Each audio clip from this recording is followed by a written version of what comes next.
Many cosmetologists who want to upgrade their skills and go on courses in injectable techniques stop because of fear.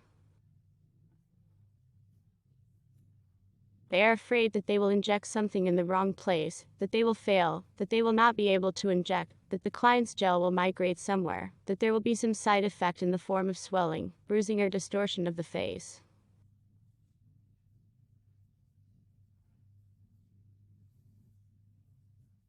Yes, these side effects do happen, and there is plenty of information and pictures on the internet about it. But if you do everything right, you calculate everything the way you need to, and you don't experiment or make things up, then you should do perfectly and well.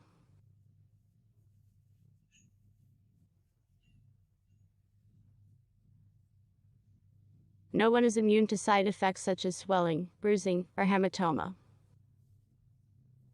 And this is all even spelled out in the client questionnaire that the person who comes in for the procedure signs before the procedure. I mean, no one is immune to it. From some squad, some side effects. They are the norm. But there are several mistakes in the procedures. Knowing them, you would also minimize that percentage of side effects that clients experience.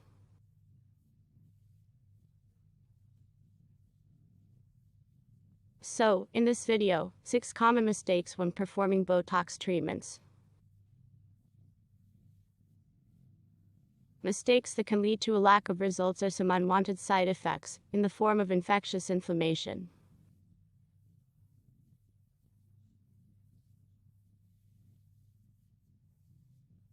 Or some kind of curvature or drooping of the upper eyelid.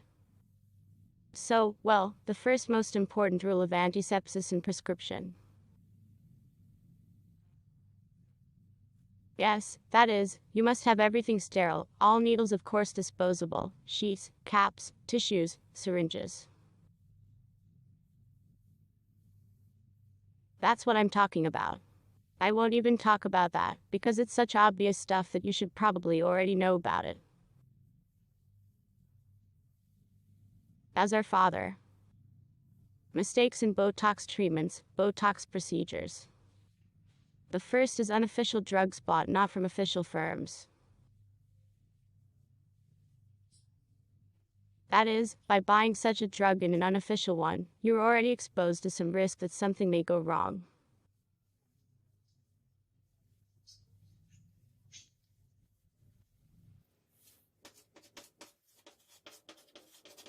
One, it's unofficial. Why is this happening? As a rule, in order to buy products from an official company, you will need a diploma of cosmetologist and higher medical education, as well as a certificate of completion of a course in this technique. That you're going to use to buy the drugs. If a novice cosmetologist does not have such documents, the only way out is to buy an unofficial, from unofficial sources, from unofficial firms.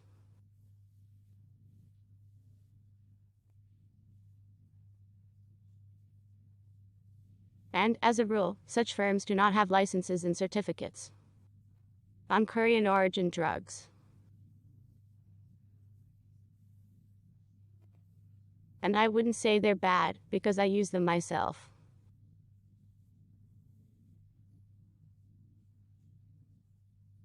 It's just a cheaper analog of the official representative, official firm. And the only thing here is that it might not be such a good result.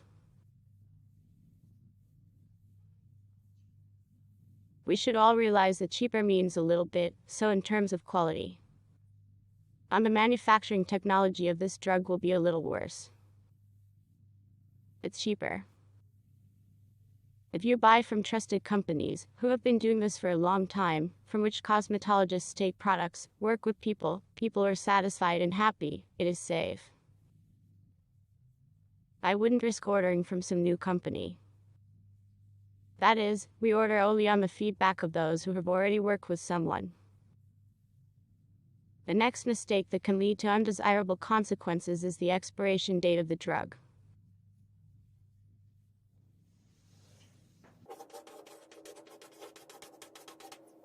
It is your responsibility as a cosmetologist to keep an eye on the expiration date, and before injecting a product into your client's face, you should definitely make sure that the product is not expired. How is Botox stored? Botox is necessarily stored in the refrigerator and, as the manufacturer states, must be used within 4 hours. 100 units of Botox is a lot per person. Usually 3 or even 4 people are needed.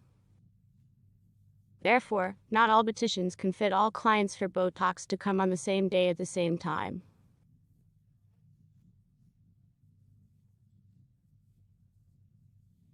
And I know a lot of beauticians have Botox in stock for up to a week. Some even have up to 2 weeks.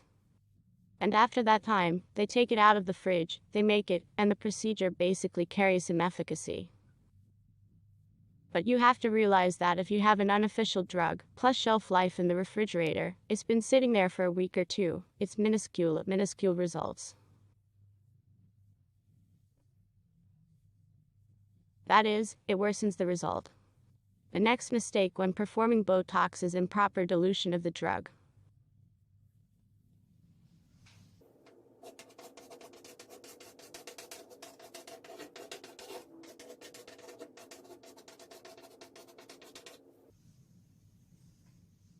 Improperly diluted means more saline or less saline.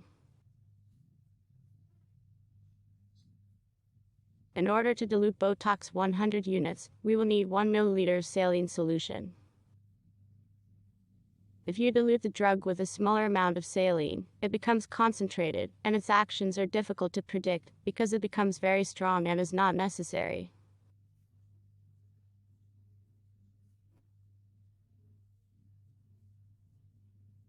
If you dilute with more saline, naturally the concentration decreases and the effectiveness of the drug tends to wear. The next mistake is getting the number of units wrong.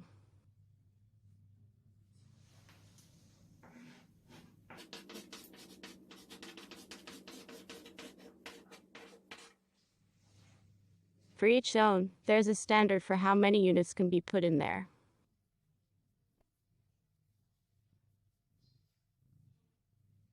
The stronger the muscle, the more units we inject. Accordingly, the weaker the muscle, the fewer units we inject. So, knowing the distribution of units by muscle and keeping track of which muscles are stronger and which are weaker, we tailor the number of units to each individual case.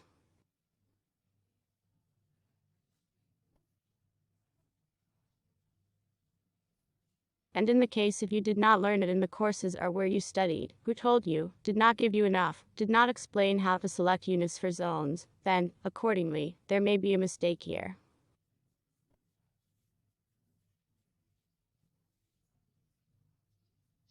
Here you can enter more. You can enter 2 points at a smaller distance. Yes, that can increase the dose per area, and as a consequence, again, you can't predict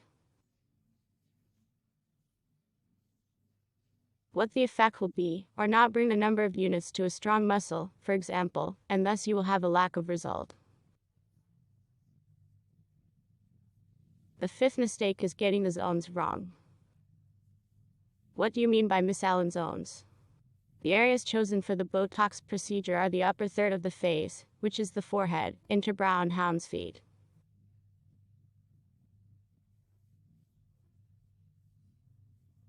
The lower third of the face is not recommended,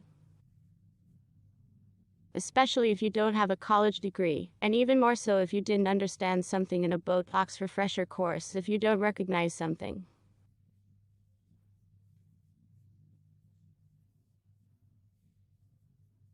The lower third of the face is not licked. You don't have to Botox your cheekbones, above the lip to relax anything. To try to lift something up, put something down. That's if you have a basic knowledge of Botox and you're watching this video, for good reason. And to avoid mistakes, to avoid negative consequences, so I'm telling you, do only where Botox is indicated, and strictly according to the rules.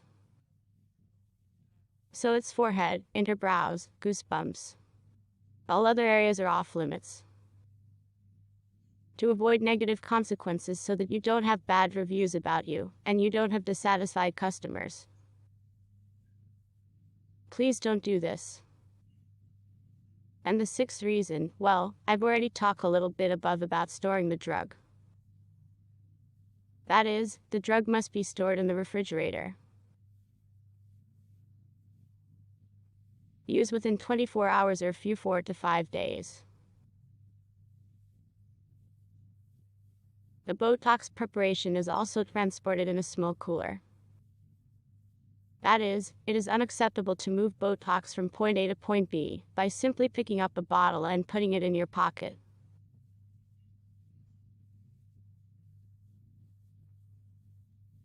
It should definitely be transported in a cooler as well. These handbags are special, you can carry it.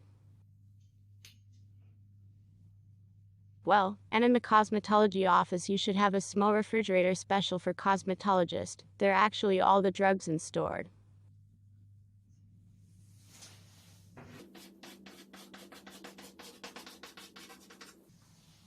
By knowing all these mistakes that can be made, you can improve your work by not making them in your practice.